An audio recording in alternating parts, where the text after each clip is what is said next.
Hey there, and welcome! Today, we're going to finally decode the language of your website's performance. You ever open up Google Analytics and just feel like you're trying to read a foreign language? Well, think of this as your personal Rosetta Stone. Let's get right into it. So does this feel familiar? You've got a website. You know analytics are important, but the second you open that dashboard, you're just hit with this tidal wave of charts and graphs and numbers. It's a lot, and it makes it almost impossible to find the simple answers you're actually looking for.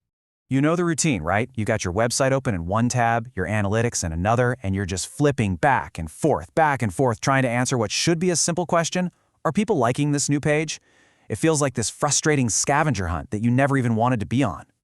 But here's the good news. There is a way to make it all make sense. It starts with understanding the absolute basics, the building blocks. Once you learn this fundamental language, all those crazy reports suddenly start to click into place. So let's start with the simplest one of all. First up, a page view. Honestly, this is the most straightforward count you can get. Every single time a page on your site loads in someone's browser, boom, that's one page view. And yeah, if that person hits the refresh button, that counts as a whole new page view. It's really just a raw tally of every time a page is loaded. To put it super simply, just think of a page view as one person taking one single look at one single page. If they look again by refreshing, hey, that's another look. It's the most basic unit of measurement we've got. Simple as that. Okay, so let's tackle what is probably the single biggest point of confusion for pretty much everyone starting out with analytics, the difference between users and sessions. They sound like they could be the same thing, but they measure two completely different things. And trust me, once you get this, you're going to unlock so many insights.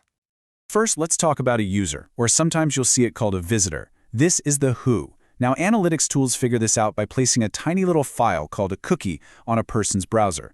But here's the key thing to remember. It's not actually tracking the person, it's tracking a specific browser on a specific device. So if you visit a site on your phone and then visit it again later on your laptop, guess what? You'll be counted as two different unique users. Now, let's talk about a session, or a visit. I want you to think of a session like a container. It holds everything a single user does in one sitting. So a user lands on your site and a session starts. They might click around and look at 5 different pages. That's 5 page views. But it all happens inside that one single session. And that session ends if they go inactive for about 30 minutes. If they come back after lunch, that kicks off a brand new session. To really hammer this home, there's this classic analogy called the hotel problem, and it is brilliant at explaining why these numbers can be so tricky at first. Okay, look at this table with me. On day 1, we have 2 guests, John and Mark. Day 2, John's still here, and Anne checks in. Still 2 guests. Day 3, Mark comes back, and Anne is still here. Again, 2 unique guests that day. So if you just add up the daily totals, 2 plus 2 plus 2, you'd think you had 6 guests. But you didn't, right? If you look at the names, over the whole 3-day period, there were only 3 people, John, Mark, and Anne. So the actual total of unique users is 3. Analytics works the exact same way. So here's the bottom line. Unique users tells you who came, how many individual browsers showed up over time. Sessions tells you what or when, how many separate visits happened. A single user can be responsible for tons of sessions.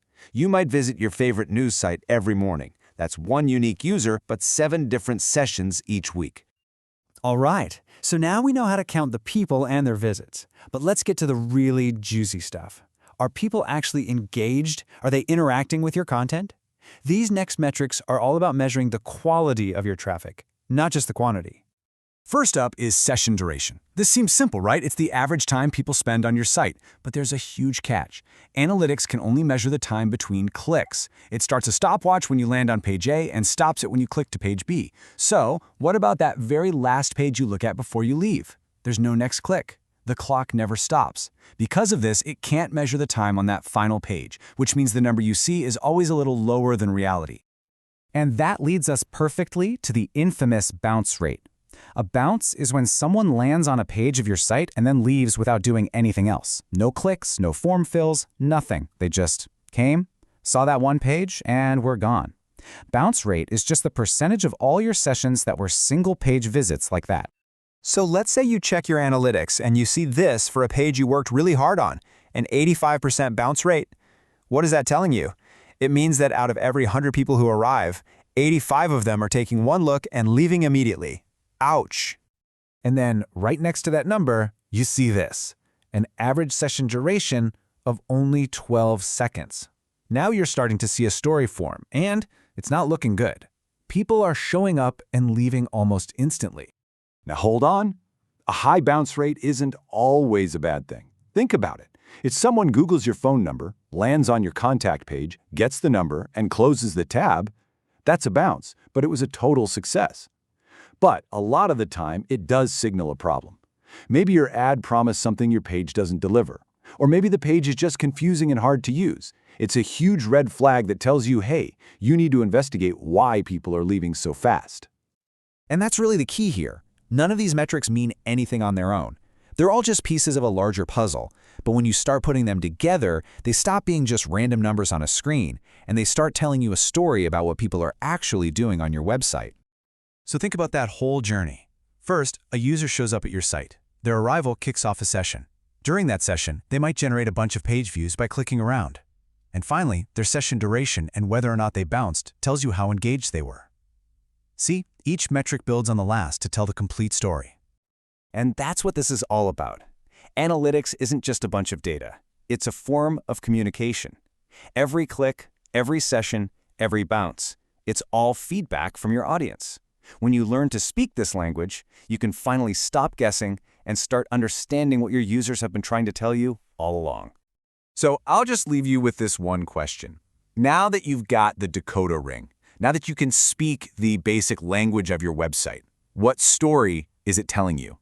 Go take a look, because now you can finally understand the answer.